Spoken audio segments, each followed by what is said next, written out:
बाबा। हाँ जी, डायनासोर जानवर किसी युग में है? जोर से बोलिए, खड़े हो जाए चाहे। डायनासोर जानवर, डायनासोर जानवर, हैं? डायनासोर जानवर किसी युग में है? डायनासोर डायनासोर जानवर, डायनासोर डायनासोर, हाँ। किसी युग में है वो जानवर? साइंसमैन बताते हैं लाखों संवत्सर लगती है और डी लाखों संवत्सर। जो बताते हैं कि लाखों वर्ष हुए, वो नर बताते हैं, झूठ खंड स्थापन करने वाले या सच खंड स्थापन करने वाला बता रहा है? नर बताते हैं। आपको किसकी बातों पर ज्यादा विश्वास हो जाता है? बाप के। फिर पूछते काहे के लिए? कौन सी युग में होते हैं? डायनासोर होते हैं, लेकिन डायनासोर जिनकी जाति लुप्त हो चुकी है, वो द्वापर युग की दुनिया में होते थे। जैसे कोई बड़ा जंगल है और उस जंगल में कोई विशेष जाति के जानवर पनप रहे हैं और खुदान खास्ता उस जंगल में आग लग गई और सारे ही उस जाति के जानवर जल मरे,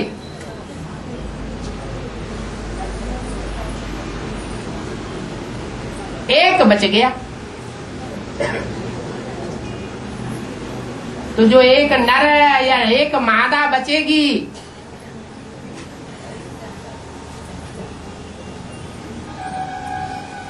आग जब खलास होगी, समाप्त होगी, तो दुनिया के जो दूसरे जाति के ब्राह्मण हैं, वो जानवर हैं, उन जानवरों के साथ उसका संसर्ग संपर्क हो सकता है या नहीं? हो सकता है। वो संसर्ग होने से उनकी जाति बदल जाती है और डायनासोर की जाति लोप हो जाती है। इसलिए ये अनुमान लगाना कि लाखों वर्ष पूर्व होते थे, ये बात रंग है। और बाबा, अब ये मुरली में बताया स्टूडेंट लाइफ होते हैं संगमी के, लक्ष्मी नारायण के, एक दूसरे घर जाते हैं। लक्ष्मी नारायण नहीं जाते एक दूसरे के घर, राधा कृष्ण जाते हैं। सुनते सुनते ही तब्दील कर देते हो। लक्ष्मी नारायण नहीं, संगमी के राधा कृष्ण। हाँ, एक दो घर जाते हैं। हाँ। बताया संगमी कृष्ण तो भारत में है, संगमी कृष्ण है भारत में है। हाँ, तो राधा तो दूसरे खंड में है ना। हाँ, तो स्वर्ग में घर जाने की बात है और स्वर्ग में घर जाने की बात है। वहाँ दो राजधानियाँ वहाँ होती हैं स्वर्ग में। स्वर्ग नहीं बाबा, घर घर बातें हैं, घर जाते हैं, बताया ना अभी। हाँ, चंद्रवंश का घर अलग और सूर्यवंश का घर अलग। तो वो सूर्यवंश के घराने में जाती है और वो चंद्रवंश के घराने में जाता है। तो क्या बड़ी बात हो गई? दूसरे खंड में है ना। तो दूसरे खंड में क्या जा नहीं सकते आज की दुनिया में? है? आज की दुनिया में एक खंड से दूसरे खंड में जाना आना संभव नहीं है क्या? है? हो सकता है। अरे हो सकता है, फिर पूछने की क्या बात? हाँ, ये बोला है कि मिस इंडिया, जब मिस इंडिया है तो विदेशों में धक्के क्यों खाती है? ये मुरली में बोला है। माना जब तक उसकी बुद्धि में नहीं बैठा है तब तक मनुष्यों के डायरेक्शन पर चल करके वो विदेशों की सेवा करेगी। जब बुद्धि में बैठ जाएगा कि ईश्वरीय डायरेक्शन क्या है, तो कहाँ की सेवा करेगी? ईश्वरीय सेवा करेगी। खास भारत का पहले उद्धार होगा या विदेश का उद्धार होगा? खास खास भारतवासियों के लिए आता हूँ और आप सारी दुनिया के लिए आता हूँ। तो बच्चों का भी क्या फर्ज है? बच्चों का भी फर्ज बनता है खास भारतवासियों की सेवा करें और आप सारी दुनिया की सेवा करें। पहले घर का सुधार, फिर पर का सुधार। ऐसे नहीं अपने घर में आग लगती रहे और पड़ोस के पड़ोसियों के बच्चों को हम बचाते रहे। ऐसे होता है क्या? और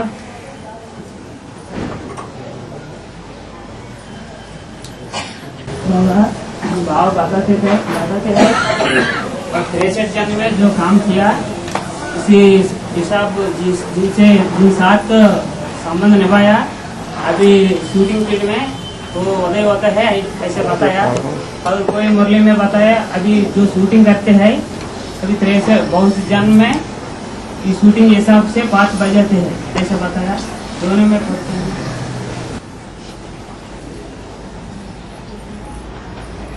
उनकी बात को पूरा किसी ने समझा तो बताओ।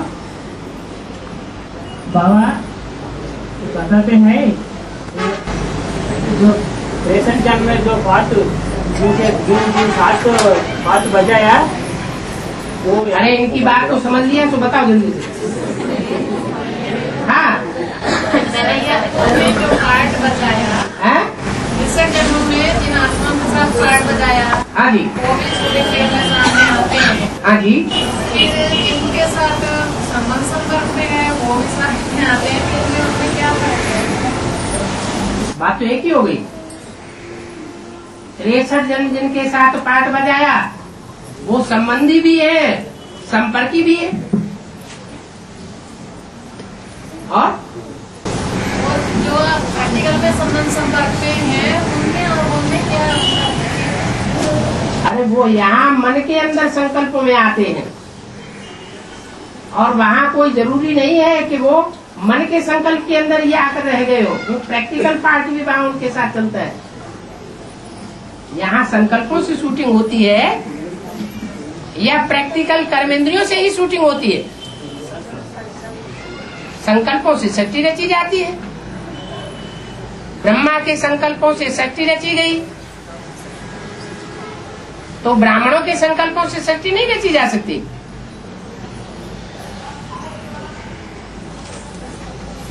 तिरसठ जन्मों में जिनके संसर्ग संपर्क में हम प्रैक्टिकल में आए हैं वो आत्माएं इस संगम युग में हमारे मन के संकल्पों में भी आती हैं। संकल्पों की रील में उनके साथ हमारे मानसिक रूप से संबंध और संसर्ग जुड़ते रहते हैं। और हाँ जी, सोने के बाद हैं? सोने के बाद सोने आत्मा कहाँ जाए? जब हम सो जाते हैं तब आत्मा कहीं नहीं जाती है, नील अवस्था में रहती है, जाती कहीं नहीं है। जैसे परमधाम में आत्माएं नील अवस्था में रहती है, कहीं जाने आने की बात नहीं है। जैसे सूक्ष्म वतन में शरीर नहीं होता, मन बुद्धि से आत्मा भटकती है, ऐसे ही स्वप्न में मन बुद्धि से आत्मा दुनिया में भटकती है। उसे नील स्टेज नहीं कहेंगे। और जागृत अवस्था में साकारी स्टेज में आत्मा अनुभव करती है। साकार कर्मेंद्रियों के सुख दुख का अनुभव करती है। तो साकारी स्टेज का अनुभव जागृत अवस्था और आकारी स्टेज का अनुभव स्वप्नावस्था। और सोते समय जो सुषुप्ति अवस्था बनती है, निम्न स्टेज, वो है परमधाम की बीज रूप स्टेज। और अभी बोला में बोला दादा जन्म जन्मांतर एक से ही साथ निभाते हैं। तो रामावली अपना दूसरे देश में रखने जाते हैं ना, हाँ, वो तो बाप है ना। उनके साथ राधा भी जाते हैं ना जाते। नहीं, राधा चंद्रवंश की है या सूर्यवंश की है? सूर्य का कनेक्शन सभी ग्रहों से है या चंद्रमा का कनेक्शन सभी ग्रहों से है? सूर्य का कनेक्शन सब ग्रहों से है। चाहे कोई भी धर्मखंड वाले हो, वो विश्व का पिता है और माता भारतवासी है। माता घर संभालती है और बाप बाहर संभालता है।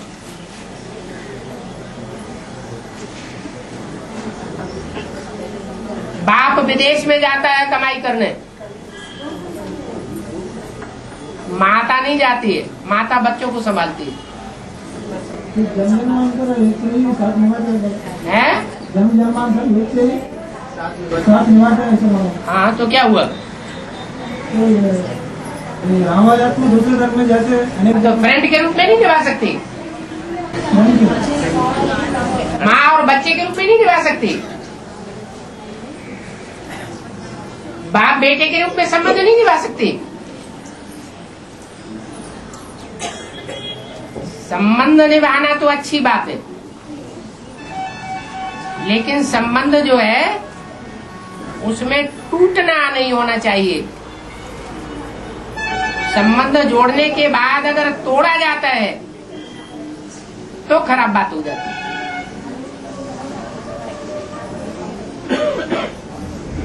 इसलिए भारतवासियों के लिए गाया हुआ है मर्यादा पुरुषोत्तम। एक में सारे जन्म की मर्यादा बंद करके रहती है, वो अच्छी बात है। विदेशों में नहीं माना जाता। और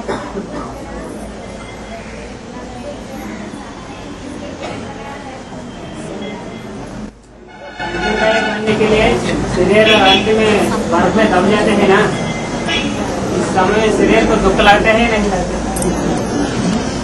आत्मिक स्थिति होगी तो दुख होगा या देवान की स्थिति होगी तो दुख होगा? देह अभिमान की स्थिति होगी तो दुख भासेगा। आत्मिक स्टेज होगी, आत्मा एक जगह एकाग्र हो चुकी होगी तो देह के अंगों में कहाँ क्या हो रहा है ये अनुभव होगा ही नहीं।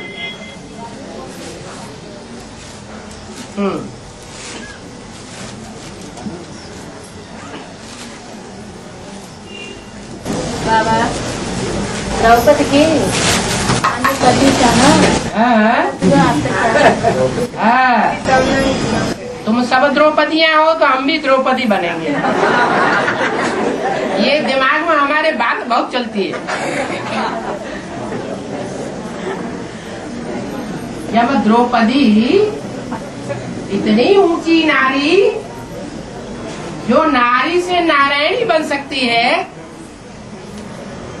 और उसको 5 पति थे, तो हमारा भी चिंतन चलता है कि 5 पति होना चाहिए या नहीं होना चाहिए। पति का अर्थ होता है पाति। पति माना पाति अर्थात रक्षा करने वाला। जो भी ब्रह्मा कुमारी है या प्रजापिता ब्रह्मा कुमारी है, बाबा का घर संभालने के लिए कहीं जाती है या उनका ट्रांसफर कहीं दूसरे मिनी मधुबन में होता है, तो वहाँ उनकी रक्षा करने के लिए कोई न कोई भाई निमित्त बनता है या नहीं बनता है? बनता है। एक सेंटर में गया तो एक निमित्त बना, दूसरे सेंटर में गया तो दूसरा निमित्त बना, तीसरे सेंटर में गया तो तीसरा निमित्त बना। उसके लिए कोई जरूरी है कि कर्मेंद्रियों का ही संबंध हो जाए तब पति बनेगा? जरूरी है? है? नहीं ना। तो ये अपने अपने सोच की बात है।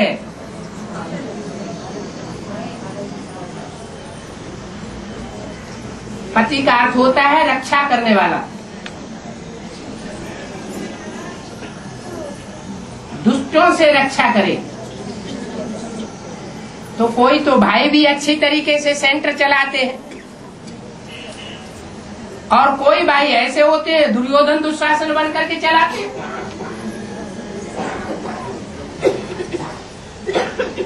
ताली दोनों हाथों से बजेगी या एक हाथ से बजेगी? एक की इच्छा होगी, दूसरे की इच्छा नहीं होगी। तो आश्रम में रहने वाली कन्या माता को कोई जबरदस्ती कुछ नहीं कर सकता। बाबा ने बताया है, कोई तुमको हाथ लगावे तो जोर से थप्पड़ मारो, नहीं माने तो जोर से चिल्लाओ बाबा बाबा बाबा, कोहराम मचा के रख दो, भाग जाएगा।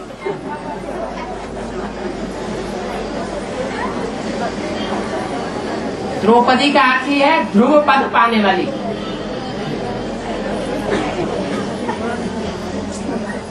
कैसा पद पाने वाली? ध्रुव है जिसका पद। जैसे ध्रुव तारा ऊंची स्टेज में चमक रहा है, अपने स्थान से टलता नहीं, ऐसे ही द्रौपदी भी भले 5-5 उसकी रक्षा करने वाले हैं, लेकिन वो अपने विरुद्ध से टलने वाली नहीं है। क्या विरुद्ध है? एक बाप दूसरा न कोई।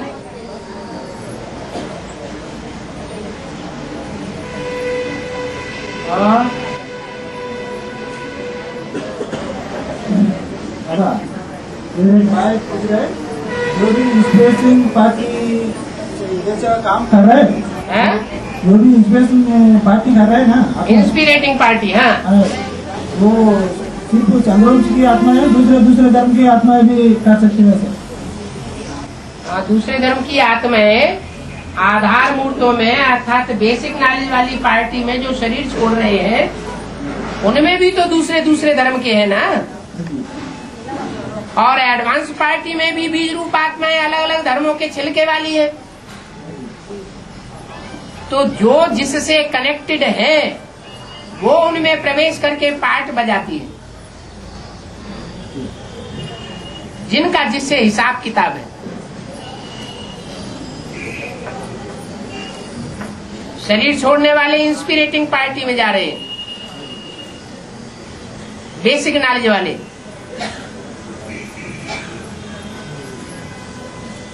और जिनमें प्रवेश होता है वो प्लानिंग पार्टी वाले हैं, ज्ञान की प्लानिंग करते हैं नई दुनिया बनाने के लिए। और जोर से बोलो। चल रहा है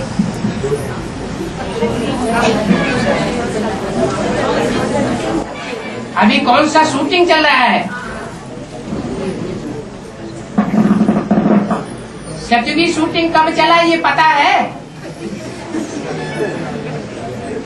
हैं? अच्छा, त्रेता युगी शूटिंग कब से कब तक वो पता है? द्वापर युगी शूटिंग का पता है? हैं? और कलयुगी शूटिंग का पता है? कुछ पता ही नहीं। तो ये पूछने से भी क्या फायदा, अभी कौन से युग की शूटिंग चल रहा है?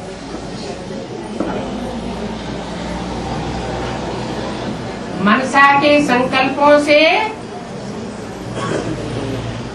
सृष्टि रची जाती है ब्रह्मा के द्वारा। जिस ब्रह्मा के द्वारा मानसी सृष्टि रची गई, उस मानसी सृष्टि में पहले पहले जन्म होता है 4 ब्राह्मणों का,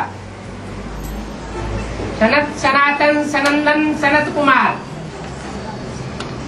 जो 4 मुख्य धर्मों के बीज हैं।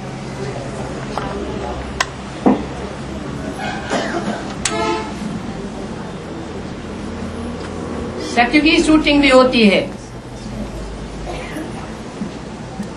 वो 4 घोड़ों की गाड़ी यज्ञ के आदि में भी थी।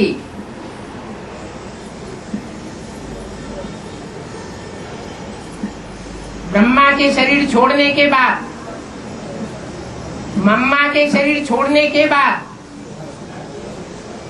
माना सृष्टि चक्र में राधा कृष्ण को जो दिखाया गया है वो 40 वर्ष की शूटिंग का समय है। उसमें 33 साल है मम्मा बाबा के रहने तक, और 7-8 साल है अंतराल का पीरियड। बाबा के शरीर छोड़ने से लेकर के सन 76 तक, उन 7-8 सालों के अंतराल में दूसरी मूर्ति प्रत्यक्ष हो जाती है, शंकर की मूर्ति। उससे पहले मानसी सृष्टि की शुरुआत हो जाती है सन 76 में। सन 77 बनता है संपूर्णता वर्ष, और संपूर्णता वर्ष में जो बाप के रूप में प्रत्यक्ष होने वाली आत्मा है, उसके द्वारा त्रेता युगी शूटिंग की शुरुआत हो जाती है।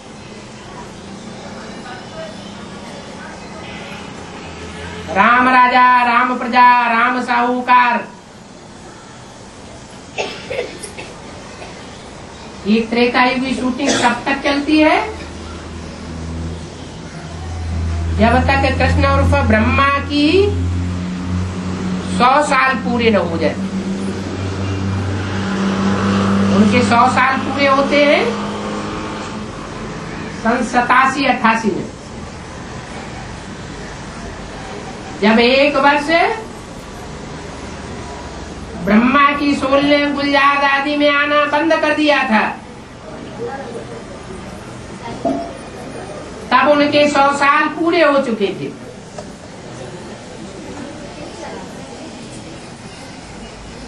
ब्रह्मा मृत्युलोक में खलास हो जाता है, तो ब्रह्मा का मृत्युलोक समाप्त होने के बाद अमर लोक शुरू होता है। इसलिए यादगार बनाई हुई है, पीपल के पत्ते पर नवैया बना करके संसार सागर में कृष्ण उर्फ ब्रह्मा की सोल आराम से गर्भ महल में बैठी हुई है, और द्वापर युग की शूटिंग शुरू हो जाती है।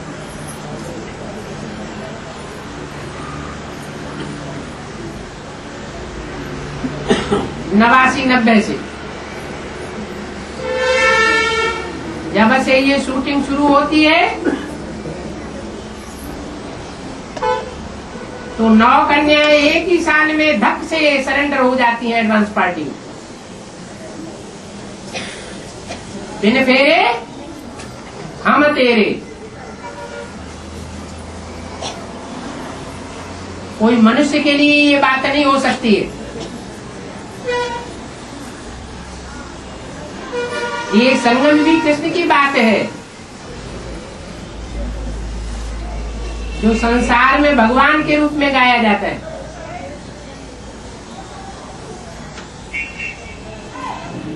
कि उसके पीछे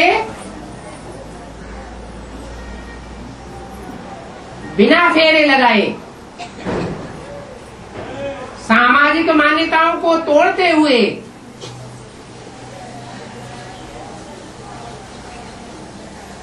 नौ कन्याएं एक साथ भगवान बाप की बन जाती है।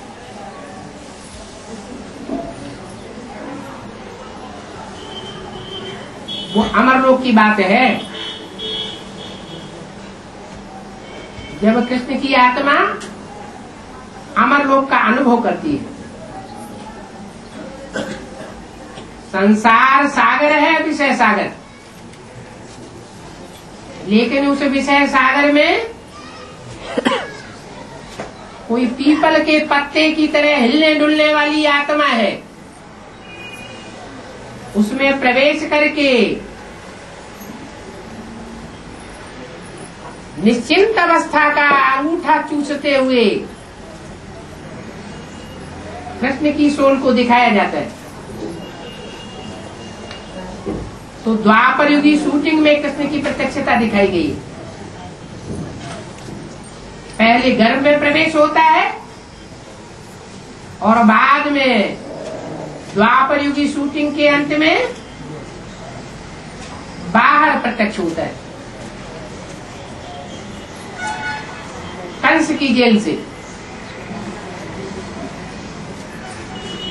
तो 89-90 से लेकर के 98 तक का जो पीरियड है वो द्वापर युग की शूटिंग है। बाद 1 साल का रूंग वर्ष और 99 से लेकर के 2003 तक के 4 वर्षों में कलयुग की शूटिंग होती है। कलह कलेश का फाउंडेशन पड़ जाता है द्वापर के अंत में। हिस्ट्री भी ये बात बताती है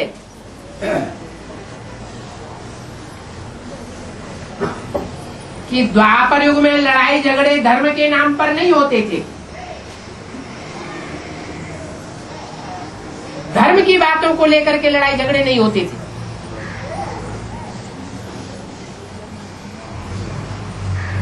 भारतवर्ष में खास जब द्वापर का अंत हुआ तो पहला आक्रमण मुसलमानों का हुआ मोहम्मद बिन कासिम के द्वारा। वहां से कलयुग की शुरुआत हो जाती है। कलह कलेश का युग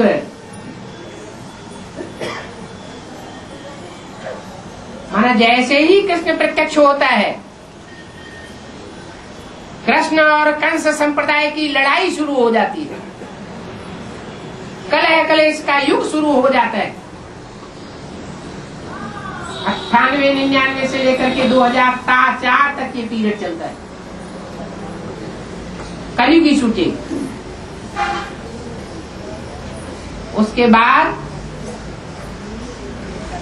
जैसे पहली मूर्ति को प्रत्यक्ष होने में 14-15 साल लगे। सन 36 में ब्रह्मा प्रत्यक्ष नहीं हो गया, न ब्रह्मा कुमारी विद्यालय बन गया, नाम फिर भी ओम मंडली रहा। कब से ब्रह्मा कुमारी विद्यालय प्रत्यक्ष हुआ? जब से ब्रह्मा नाम से प्रत्यक्ष हुआ। तो पहला सेंटर 51, 52, 53 में दिल्ली के कमला नगर सेंटर में खुला और ब्रह्मा के रूप में तब प्रत्यक्ष हुआ जब कराची में उनके द्वारा मुरली चलना शुरू हुई।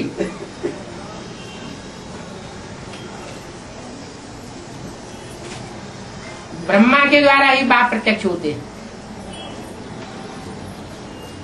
तो सन 36 से लेकर के 47 तक 47 तक ये 8-10 वर्ष लगे पहली मूर्ति को प्रत्यक्ष होने में।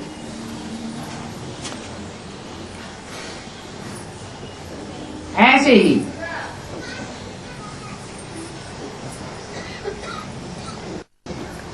ये कहें कि 50-51 में कराची से भारतवर्ष आए तब हिम्मत पड़ी ब्रह्मा कुमारी ईश्वरीय विश्वविद्यालय नाम रखने की।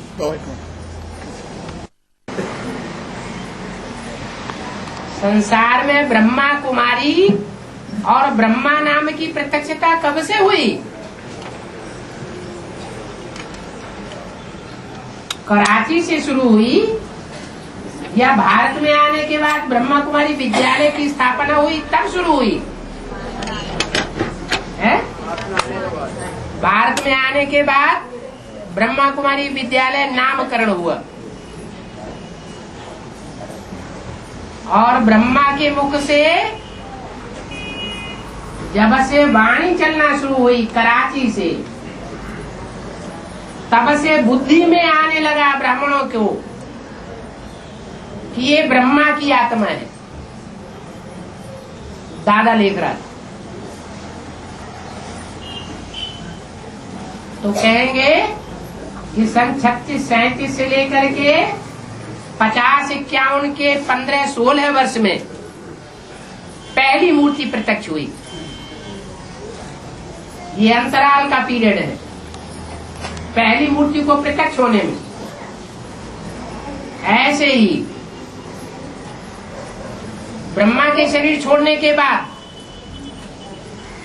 दूसरी मूर्ति को प्रत्यक्ष होने में कितना समय लग गया? 69 से लेकर के 76 तक, ये 7-8 साल का पीरियड अंतराल का समय है। ब्रह्मा की मूर्ति गई और दूसरी मूर्ति रंगमंच पर प्रत्यक्ष हुई। ऐसे नहीं ब्रह्मा का पाठ खलास हो गया।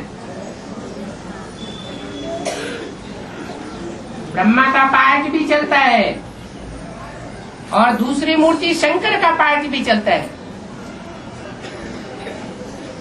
ब्रह्मा है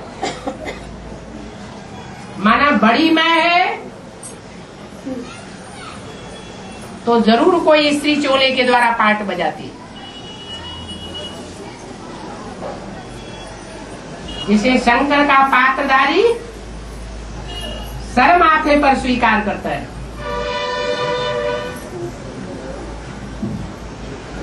चंद्रमा के रूप में दिखाया जाता है, अर्धचंद्र।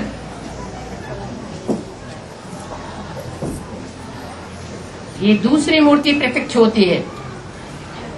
ऐसे ही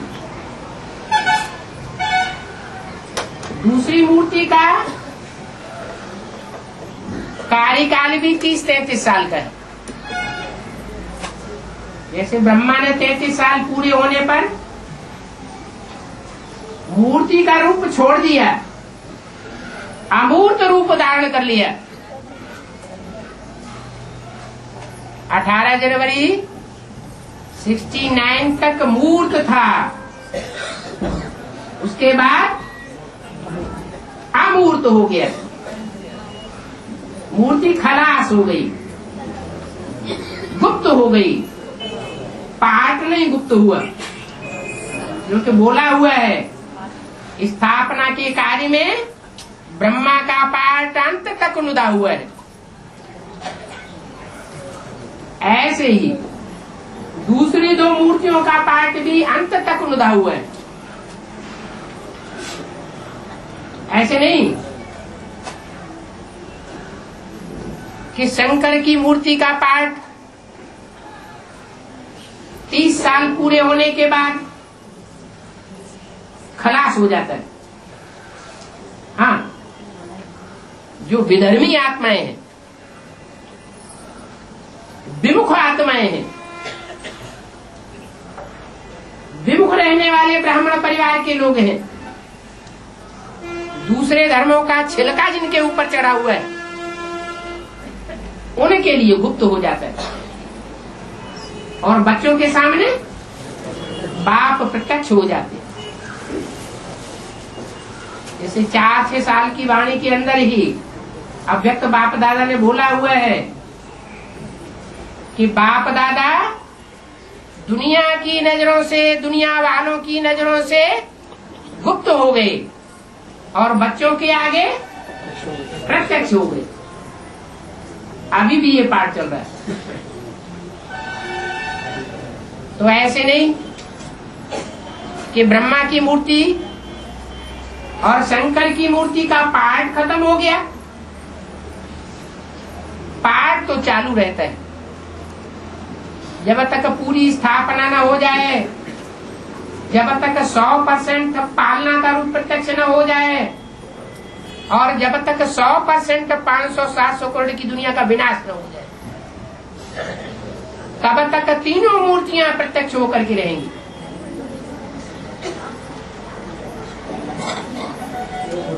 तो ये 30-33 साल का पाठ दूसरी मूर्ति का पूरा होता है 2004 में, और उसके बाद 16 साल ब्रह्मा की मूर्ति पहली मूर्ति के लिए, 8 साल दूसरी मूर्ति के लिए, और 4 साल तीसरी मूर्ति विष्णु के प्रत्यक्ष होने के लिए नुदी हुई है। ये 4 साल पूरे होंगे और विष्णु की मूर्ति जो संस्कारों को परिवर्तन करने वाली मूर्ति है, वो ब्राह्मणों की दुनिया में नंबरवार के सामने प्रत्यक्ष होने लगेगी। ऐसे नहीं सबके सामने एक साथ। दूसरी मूर्ति शंकर की मूर्ति सब ब्राह्मणों के सामने प्रत्यक्ष हो गई। क्या क्षेत्र में है? ऐसे ही ब्रह्मा की मूर्ति सन 47-48 में जो भी कराची में ब्राह्मण परिवार था सबके सामने प्रत्यक्ष हो गई। क्या कोई की बुद्धि में बैठा, कोई की बुद्धि में उतना नहीं बैठा। जिनकी बुद्धि में नहीं बैठा था, जब माउंट आबू आने के बाद 53-54 में बैगरी पाठ चला तो वो सब छोड़ करके चले गए।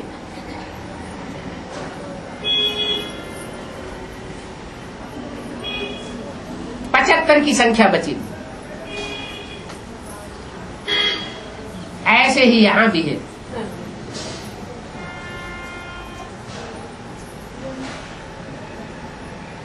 दूसरी मूर्ति के बाद तीसरी मूर्ति प्रत्यक्ष होती है तो उस समय ये नहीं है कि शूटिंग नहीं चलती है। शूटिंग का कारोबार तो चालू रहता है। तीव्र पुरुषार्थियों के लिए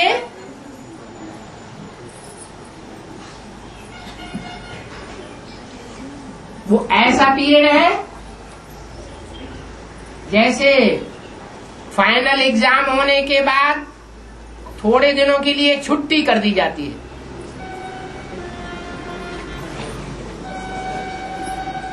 अपनी अपनी तैयारी करो। कोई तो मौज मस्ती में लग जाते हैं और कोई तीव्र गति से तैयारियां करने लग पड़ते हैं। तो ऐसे ही अंतराल का टाइम चल रहा है। कोई तो मौज मस्ती की नींद में अमृत वेले सो रहे हैं, हमसे होता ही नहीं।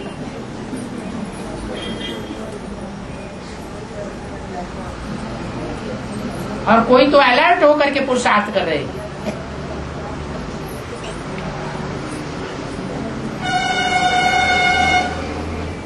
ये 3-4 साल का टाइम अभी जल्दी ही पूरा होने वाला है।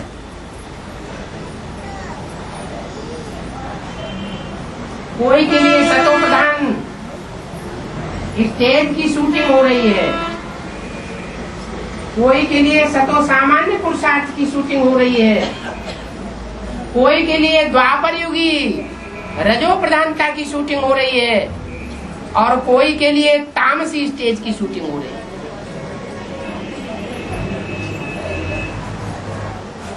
ये मिक्स शूटिंग चल रही है।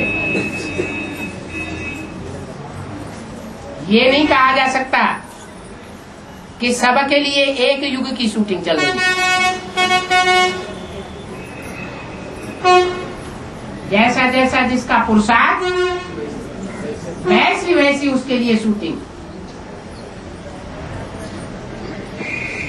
कोई आत्माएं अभी भी तीव्र गति से सबका भला करने में लगी हुई है। चढ़ती कला तेरे बहाने सर्व का भला। और कोई आत्माएं अपने ही धंधे धोरी में मस्त हो गई है।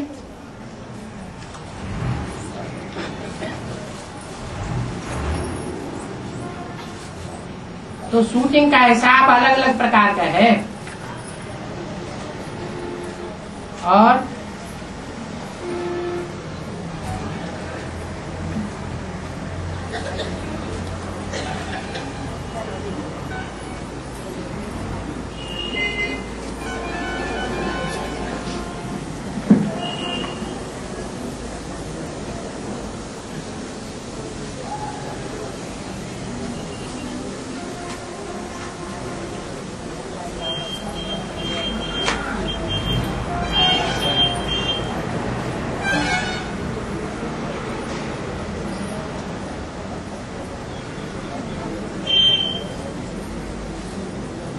और 15-20 मिनट। हाँ जी,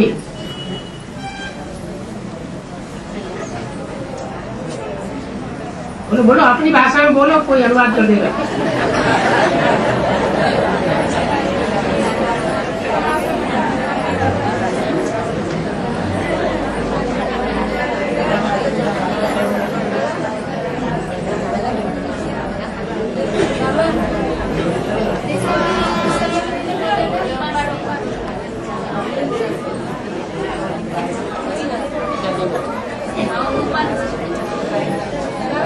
हाँ,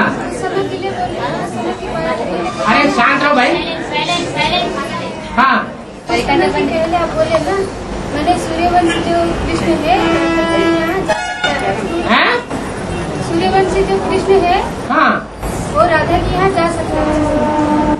हाँ, राधा चंद्रवंशी कृष्ण के यहाँ आ सकती है, लेकिन पहले कौन किसके यहाँ जाता है? वही तो बोल रहे हैं, मैंने सूर्यवंशी की तो चंद्रवंशी के यहाँ जा नहीं सकते ना। जा नहीं सकते मना, जब तक राधा ना आए तब तक नहीं जा सकते। फिर कैसे जाना है? जाना है कैसे? और ये सूर्यवंशी ऊंचे कुल का या चंद्रवंशी ऊंचे कुल के? अपनी ऊंचाई का भान किसको रहेगा? है? सूर्यवंशी को सूर्यवंश वालों को ज्यादा फकुर रहेगा कि हम सूर्यवंश के हैं, तो हम कोई के सामने क्यों झुके? इसलिए पहले चंद्रवंशी राधा को आना पड़े। मुरली में भी बोला है, कृष्ण सूर्यवंश का और राधा चंद्रवंश की। तो सूर्यवंशी कृष्ण तो चंद्रवंशी राधा के यहाँ जा न सके, इसलिए पहले राधा को आना पड़ता है। नारी को लाज रहती है ना, है? नारी को लाज रहती है ना, इस बात की लाज नारी होने का। नारी होने का, नारी होने का लाज जो है विदेशियों को होता है या स्वदेशियों को होता है? स्वदेश तो राधा विदेश में है या स्वदेश में?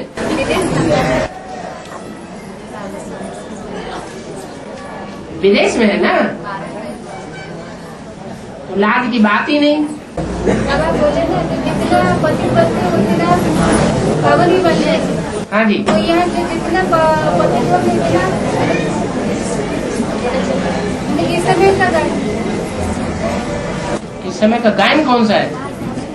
ये कोई गायन थोड़े ही है, इस समय का गायन, ये कोई गायन की बात थोड़े ही है शास्त्रों में। ये तो एक नियम बताया कि कलयुग के अंत में जो जितना नीचे गिरता है, सतयुग के आदि में वह उतना ऊंचा पार्ट बजाता है। है पुस्तक में, हैं? अभी जो पुस्तक में गिर रहे हाँ, वो आत्मा को बोलते हैं। साथ में गिर रहे हैं, वो दो तरीके से गिर रहे हैं। एक तो मनसा से नीचे गिरते हैं, एक कर्मेंद्रियों से भी नीचे गिर पड़ते हैं। ज्यादा चोट किसको लगेगी? है? जो कर्मेंद्रियों से भी नीचे कर्मणा में आ जाते हैं, उनको जास्ती चोट लगती है। और जो मनसा की बात मनसा तक ही सीमित रखते हैं और बाप को अपना पोता मेल दे करके हल्के हो जाते हैं, उनको उतनी चोट नहीं लगती, फायदे में आ जाते हैं। और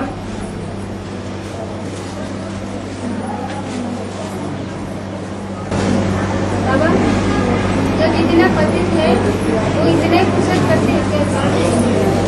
है? जो ज्यादा पतित है वो आत्मा इतने कुशल करते हैं क्या? जो ज्यादा पतित हैं वो उतना ही कुशल करते हैं क्या? उतना ही। जो अभी ज्यादा पतित हैं वो घाटे में आ गए, क्योंकि बाबा ने बोल दिया है तुम बच्चों को नई दुनिया की सौगात बाप दादा ने दे दी है। तो जब सौगात दे दी है तो पतित पने की शूटिंग करेंगे या पावन होने की शूटिंग करेंगे?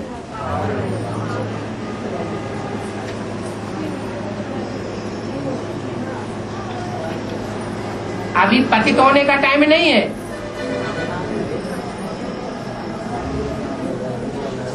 बाप आया हुआ हो, बाप के बच्चे बाप के सन्मुख हैं, तो विमुख पने का पार्ट बजाएंगे, पतित पने का पार्ट बजाएंगे, या सन्मुख होकर पावन बनने का पार्ट बजाएंगे? पावन बनने का पार्ट बजाना चाहिए। उल्टी बात क्यों बुद्धि में बैठे कि जितना हम नीचे गिरेंगे उतना ऊंचे उठेंगे? अभी नीचे गिरने का टाइम है।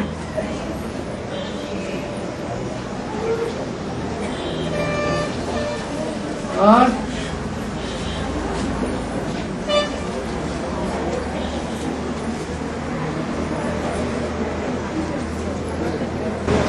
माया बेटी धारणा में कम है ना, बेटी की धारणा में। हाँ जी, मन बुद्धि से पहले सरल रहते हैं ना, उनकी ताकत कैसे मिलती है? मन बुद्धि से सबसे पहले सरल रहती है ना। हाँ जी, धारणा में कम होने के बावजूद भी कैसे सरल रहते हैं? मन बुद्धि से पहले उनकी ताकत कैसे आती? जब तक निश्चय नहीं है तब तक धारणा नहीं करती। जब निश्चय पक्का हो जाएगा कि बाप आया हुआ है तो उसको कोई क्रॉस नहीं कर सकेगा बुद्धि अर्पण करने में।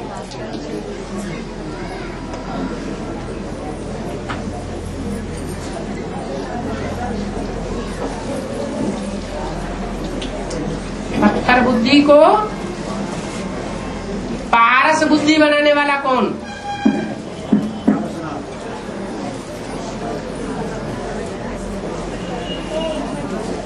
तो पत्थर बुद्धि है माया। जब तक निश्चय पक्का ही नहीं हुआ है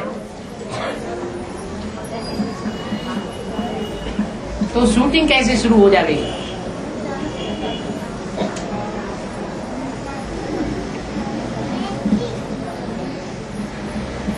और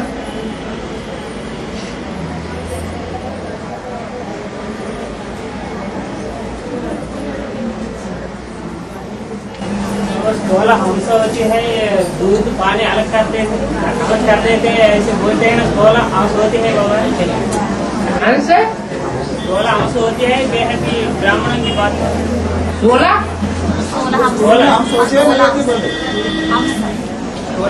प्रैक्टिकल में हंस होती है जानवर। हंस होता है ऊंची स्टेज में उड़ने वाला, बड़े पंखों वाला। और निर्जीव विवेकी पानी पानी छोड़ देता है और दूध दूध ग्रहण कर लेता है। बाप जो ज्ञान सुनाते हैं वो क्षीर सागर का ज्ञान है, और मनुष्य जो ज्ञान सुनाते हैं वो पानी के गंगा बहाते हैं। तो जो पक्की ब्राह्मण आत्माएं हैं, नीर क्षीर विवेकी हंस हैं, ऊंची स्टेज में उड़ने वाले हैं और ज्ञानमान सरोवर के किनारे रहने वाले हैं, वो दूध ही दूध पीते हैं और मनुष्यों के द्वारा सुनाया हुआ ज्ञान जल ग्रहण नहीं करते। मनुष्य पानी देते हैं जिसको बिलोने से सार नहीं निकल सकता, और भगवान जो सुनाते हैं उस ज्ञान को बिलोने से सार निकलता है, मक्खन निकलता है। पानी को बिलोने से मक्खन नहीं निकलता, न नई दुनिया बन सकती है। इसलिए हंस को नीर क्षीर विवेकी कहा जाता है। और में है हंस बाबा है और में हंस पक्षी है। जो आँख है वो हंस वृत्ति के हैं या नहीं है? जो अष्टदेव है वो हंस वृत्ति के हैं या कौआ वृत्ति के हैं? वो मनुष्यों के ज्ञान को ग्रहण करने वाले हैं, पानी को ग्रहण करने वाले हैं, या क्षीर सागर में रहने वाले नारायण के ज्ञान को ग्रहण करने वाले हैं? वो किसके नजदीक रहने वाले? ज्ञानमान सरोवर के नजदीक रहने वाले।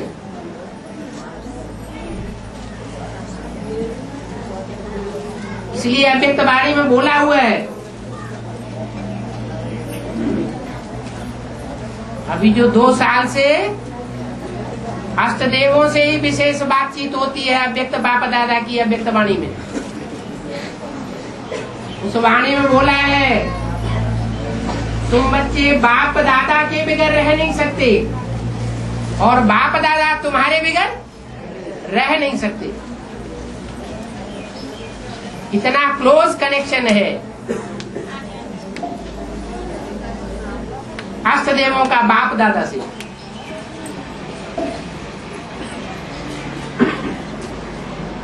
और शास्त्र में भीष्म कौन बेहद गंगा पुत्र कहा, बेहद कौन? गंगा की मुख्य प्रजा है भीष्म पितामह। गंगा के किनारे चौकड़ी मार के बैठते हैं सन्यासी लोग, और सन्यासियों में बाल योगी सन्यासी है भीष्म पितामह।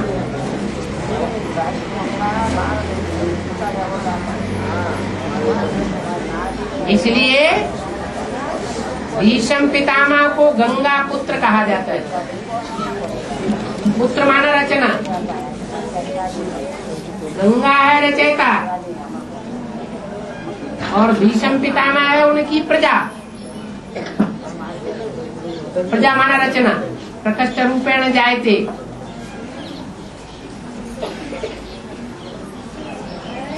तो गंगा का भीष्म से क्लोज कनेक्शन है। बाबा हाँ। ये सनातन धर्मांची दिन आत्मवंत क्लियरिटी वर सनातन वाले कैसे पता चलेगा? हैं?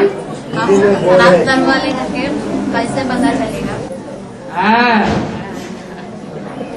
बाप आया हुआ है तो बाप के बच्चे मातृभाषा बोलेंगे या दूसरी भाषा बोलेंगे?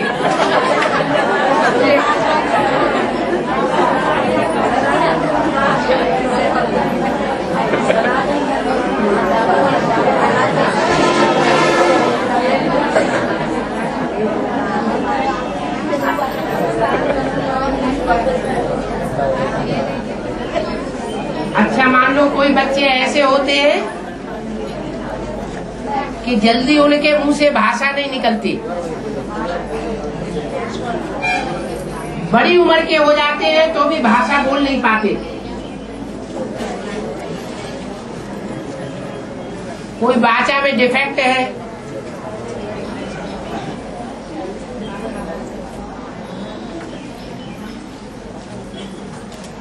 तो पुरुषार्थ करके उस डिफेक्ट को दूर नहीं किया जा सकता क्या? है? किया जा सकता है ना? तो ऐसे नहीं समझना कि हम तो बूढ़े बाड़े हैं, भाषा नहीं सीख सकते। ऐसे भी सिंपल निकलेंगे। जो दूसरे भाषा भाषी क्षेत्र में जन्म लेते हैं, पलते हैं और बाप का ज्ञान लेने के बाद बहुत जल्दी बाप की भाषा समझ लेते हैं, सुनते हैं और बोलते हैं। ये तो भारतवासियों की बात हुई। विदेश से आने वाले कन्याएं माताएं जिनके बच्चे बड़े बड़े हो चुके हैं, वो भी भारत में एक दो बार आने के बाद भाषा बोलना शुरू कर देते हैं, हिंदी सीख लेते हैं, अच्छे अच्छे पत्र लिखते हैं हिंदी में। तो पुरुषार्थ से क्या नहीं हो सकता।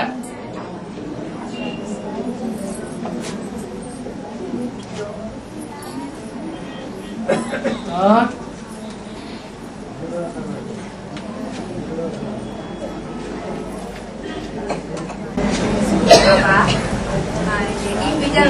पिता है कब मानते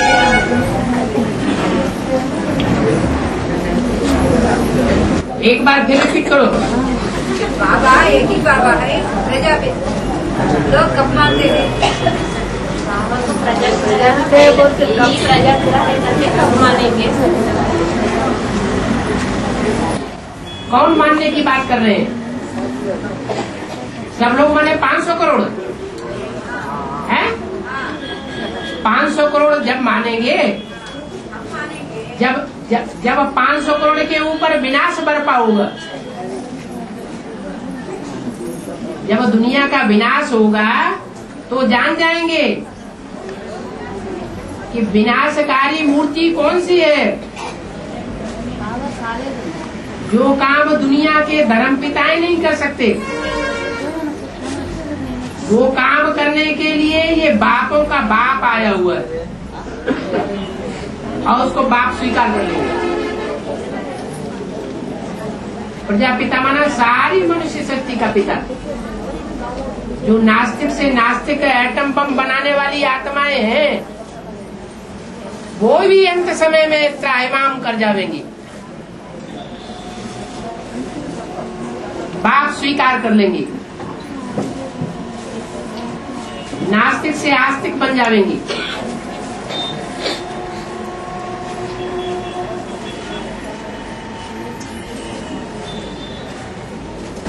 सचिव में भाषा होगी, सचिव में भाषा होगी।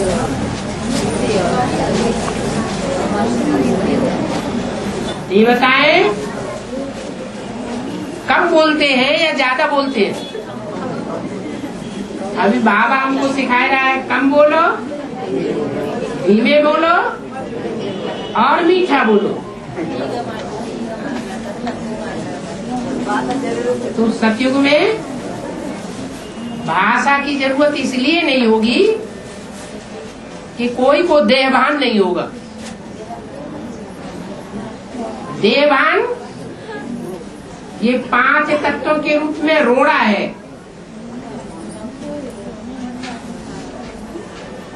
आत्माभिमानी आत्मा जब बनेगी तो दूर बैठी हुई आत्माओं को भी अपना संदेश भेज सकेगी और दूर बैठी आत्माओं से अपना संदेश मंगा सकेगी, दूर बैठे बैठे भी बात कर सकेगी। उसके लिए यंत्रों की भी जरूरत नहीं, दिल से दिल को राहत होगी। जैसे अभी भी कोई कोई अनुभव करते हैं कि विदेश में बच्चा कोई संकट में पड़ जाता है तो माँ को स्वप्न हो जाता है, माँ को अंदर से दिल धड़कने लगता है। तो ये वाइब्रेशन का कनेक्शन है। ऐसे ही सतयुग में भाषा की जरूरत नहीं पड़ेगी। भाषा की जरूरत तब तक है जब तक ये 5 तत्वों की दुनिया मनुष्यों के कंट्रोल में नहीं है।